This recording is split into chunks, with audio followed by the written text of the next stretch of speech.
Setelah aku memutari hampir seluruh kampus, aku mendapatinya tengah duduk bersandar pada sebuah pohon dan sedang meneguk air minum. Aku pun segera menghampirinya dan segera duduk di sampingnya tanpa dia sadari. "Kau bebas dari hukumanmu," ucapku melembut. Dia menoleh, ekspresinya tergambar jelas kalau dia terkejut akan kedatanganku. Tapi kan aku tidak memakai sabuk tadi, Kang," jawabnya. "Aku tahu, bukan kau pelakunya. Aku tahu kau sebenarnya memakai sabuk, namun kau pinjamkan pada temanmu, iya kan?" Tanyaku dengan nada normal. Dia kembali memalingkan wajahnya dariku dan sepertinya dia mulai berpikir. "Jadi benar kan apa kataku?" Tanyaku sekali lagi. Dia mengangguk. "Untuk apa kau melakukannya?" Tanyaku penasaran. "Aku hanya ingin menolong temanku, Kang. Aku tidak tega melihatnya dihukum." "Jadi menurutmu kalau kau dihukum karena bukan kesalahanmu itu lebih baik?" Tanyaku. Dia diam.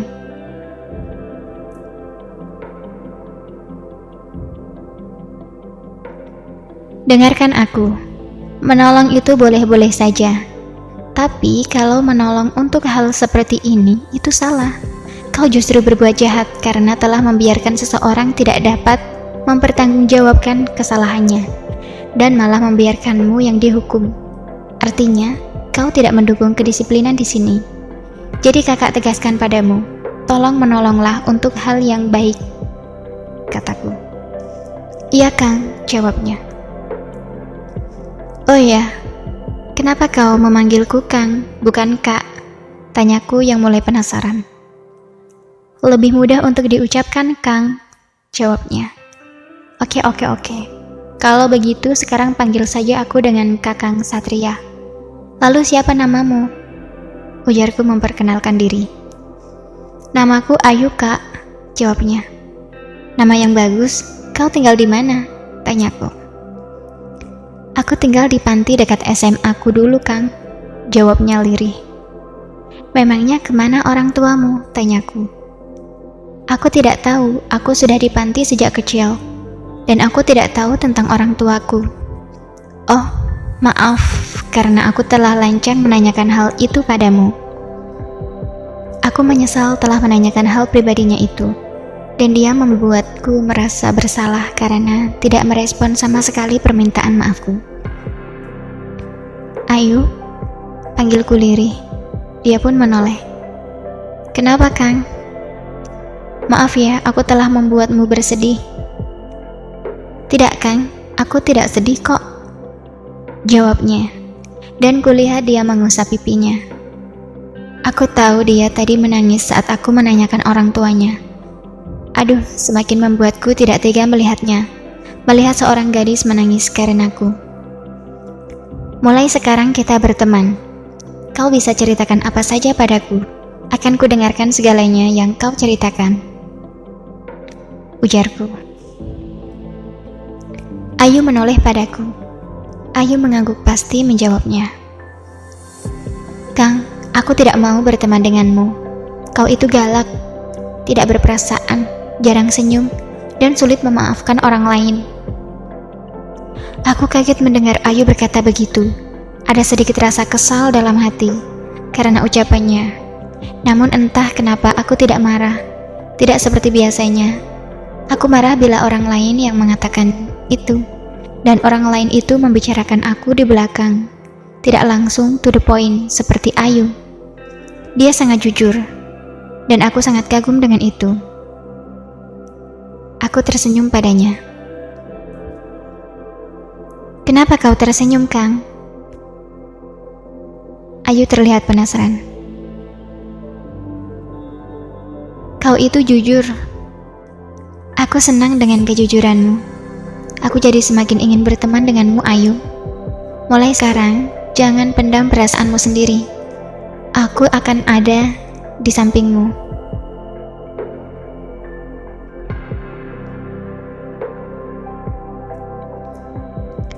"Kapanpun kau butuh aku akan segera datang. Tapi kan, kau ini kan..." Aku dan kau adalah manusia. Kita bebas berteman dengan siapa saja. Aku tidak akan memandang dirimu sebagai adik kelas atau apapun yang kau, jangan menganggapku sebagai seseorang yang mempunyai banyak kehidupan mewah. Pada dasarnya kita itu sama. Kau dan aku sama-sama membutuhkan teman yang tulus. Aku percaya padamu kalau kau adalah gadis dengan beribu ketulusan. Aku percaya padamu kalau kau adalah gadis dengan beribu ketulusan, dan kau bisa menganggapku teman yang kau percayai. Aku tidak akan membiarkanmu lengah dan terpuruk. Kita harus saling menguatkan. Oke? Jelasku panjang. Ayu diam menatap wajahku, dan tanpa kusadari aku pun membalas menatapnya. Baru kali ini kami saling bertatapan begitu lama. Namanya seayu wajahnya, meskipun kulihat banyak derita dari matanya. Banyak air mata yang mungkin sudah banyak dihabiskannya. Keletihan yang sangat nampak dalam guratan wajahnya, serta senyum tulus yang selalu dia berikan, meskipun hatinya terluka. Itu yang dapat kusimpulkan saat aku dapat memandangnya begitu lama. Dia seorang yang tidak ingin melukai temannya hanya karena masalahnya sendiri. Baginya, kebahagiaan teman itu lebih baik daripada kebahagiaannya sendiri. Ayu terbatuk dan akhirnya kami tersadar. Buru-buru dia mengalihkan pandangannya, dan aku pun segera membuang pandanganku. Apa yang kulakukan? Kenapa aku menatap gadis ini begitu lama? Hal yang seharusnya tidak kulakukan. Aku sudah boleh pulang kan? Tanya Ayu. Iya, jawabku. Menatapnya sebentar dan langsung membuang pandanganku. Assalamualaikum, pamitnya. Waalaikumsalam. Ia mulai menjauh dan perlahan menghilang dari pandanganku. Aku bergegas ke sekre untuk mengambil tas dan segera pulang karena hari sudah sore. Kukayuh sepeda perlahan menyusuri jalan kota sore ini, membelah keheningan yang ada. Keriuhan dan kemacetan jarang sekali di sini, karena belum banyak yang menggunakan kendaraan bermesin. Aku menikmati udara sejuk dan segar. Tak sengaja aku melihat seorang gadis yang amat ku kenali sedang membantu seorang nenek tua yang sedang menyeberang jalan. Begitu lembut dan sabar ia membawa nenek itu. Aku terhenti dan melihat pemandangan itu. Ayu, gadis dengan sejuta kebaikan dalam dirinya, yang tidak bisa kulihat di mana celah kekurangan gadis itu. Selesai menyeberangkan seorang nenek, Ayu kembali berjalan lurus, dan ada pertigaan di depan dia berbelok. Ingin ku ikuti dia dan menemaninya untuk pulang, tapi kuurungkan niatku. Rasanya tak pantas jika kami berjalan berdua. Aku pun melanjutkan sepedaku dan segera pulang.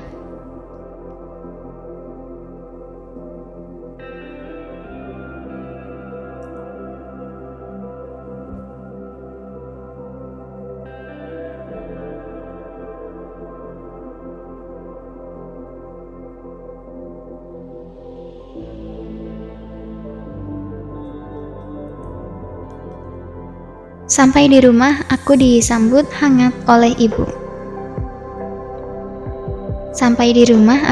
hangat oleh ibu. Senyumannya sangat membuatku tenang. Rasa khawatir akan kehilangannya yang kurasakan beberapa waktu lalu, kini tergantikan. Tak bisa aku lupa akan hal yang membuat ibu kembali tersenyum dan menyambutku seperti ini. Mana bisa aku lupa pada Ayu, gadis berhati malaikat itu. Ada apa, nak? Kau terlihat bahagia sekali, ujar ibu padaku yang melihatku terus tersenyum padanya. Tidak apa-apa, Bu. Aku senang ibu sehat lagi. Jangan sakit lagi ya, Bu. Aku khawatir kalau ibu sakit seperti kemarin, ucapku. Iya, nak. Oh iya, kau belum ceritakan siapa orang yang dengan sukarela mendonorkan darahnya untuk ibu. Pertanyaan ibu kembali membuatku teringat dengan Ayu. Ayu, dan Ayu. Ada apa dengannya sehingga membuatku sulit melepaskan bayangan dirinya pada pikiranku. Nak, ibu menepuk pundakku perlahan. Aku tersadar dan segera menoleh pada ibu. Jadi yang menolong ibu waktu itu adalah seorang gadis asing yang tidak ku kenal, Bu, dan ternyata dia adik kelas Satria sekarang, ucapku seadanya. Kau tahu dia tinggal di mana? Dia tinggal di panti asuhan, Bu. Memangnya kenapa? Sekarang bergegaslah kau mandi. Nanti kita segera ke sana. Dan kita sholat maghrib di sana ya. Cepat, suruh ibu. Aku pun segera melaksanakannya. Setelah selesai bersiap, aku segera menghampiri ibu yang sudah siap. Aku segera membantu ibu membawakan beberapa barang. Setelah selesai, kami segera berangkat ke panti di mana Ayu tinggal. Kami mengendarai mobil milik ayahku yang sedang di rumah. Sesampainya di panti, aku segera keluar dari mobil bersama ibu. Kami disambut baik oleh anak-anak panti yang masih kecil dan polos. Senyum ceria tergambar jelas di wajah anak-anak ini, meskipun banyak kesedihan yang disimpan. Kang Satria? Sebuah suara yang tak asing bagiku. Aku menoleh ke sumber suara itu. Ayu? Ucapku saat menemukan Ayu sudah di belakangku. Dia nampak lebih manis, mengenakan gamis panjangnya yang berwarna merah muda, juga dengan jilbab yang berwarna senada dengan gamis yang dikenakannya. Cerah sekali saat ia memakainya. Berbeda ketika ia mengenakan pakaian ospek yang tadi. Nak, ibu berbisik perlahan dan membuyarkan lamunanku tentang Ayu. Siapa itu? Tanya ibu padaku. Ayu, kenalkan, ini ibuku. Dan ibu, kenalkan, ini Ayu, gadis yang mendonorkan darahnya untuk ibu waktu itu. Terangku. Ayu pun segera mencium tangan ibuku dan segera mengantar kami menemui pengurus panti. Ayu dan ibu sudah akrab, padahal baru saja mereka kenal. Ayu terlihat sangat perhatian sekali pada ibuku. Ibuku juga terlihat sangat senang karenanya. Aku hanya melihat mereka dari belakang. Ingin rasanya hidup selalu sebahagia ini. Yang kulihat hanyalah kedamaian saja. Ayu, apakah kau telah berhasil membuatku jatuh cinta pada pandangan pertama? Kurasa jantungku berdegup begitu cepat dan aku bahagia saat bertemu denganmu. Risau yang melanda saat aku tak bisa melihatmu, tak terobati. Hanya berjumpa denganmulah semua risauku runtuh. Ayah salat maghrib Satria, ujar ibu padaku. Aku segera tersadar. Ternyata sedari tadi aku berdiri mematung di pintu masuk panti, dan ibu juga baru menyadarkanku. Oh, apa yang kulakukan? Mari, saya antar, Bu. Tiba-tiba Ayu muncul di belakang ibu. Ibu pun mengiyakan ajakannya. Mereka berjalan di depanku dan aku mengikuti di belakang mereka. Kembali degupan jantungku tak karuan. Tak tahu bagaimana dan apa yang harus kulakukan. Ayu, kau gadis spesial untukku. Hari-hari telah berganti, tak terasa 2 tahun telah terlewati. Tahun ini tahun terakhirku di kampus. Sebentar lagi aku kan wisuda dan meninggalkan kampus tercinta ini.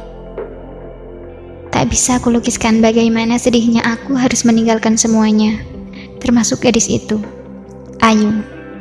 Tak bisa kusembunyikan perasaanku yang sebenarnya bahwa aku telah jatuh cinta pada gadis itu. Selama 2 tahun ini, aku terus memperhatikannya tanpa diketahuinya. Meskipun aku bisa menyapanya kapan saja, tapi aku urungkan setiap kali ada kesempatan. Karena aku benar-benar tidak siap saat harus bertemu dengannya. Jantungku berdegup tak karuan saat dia memberikan senyum padaku.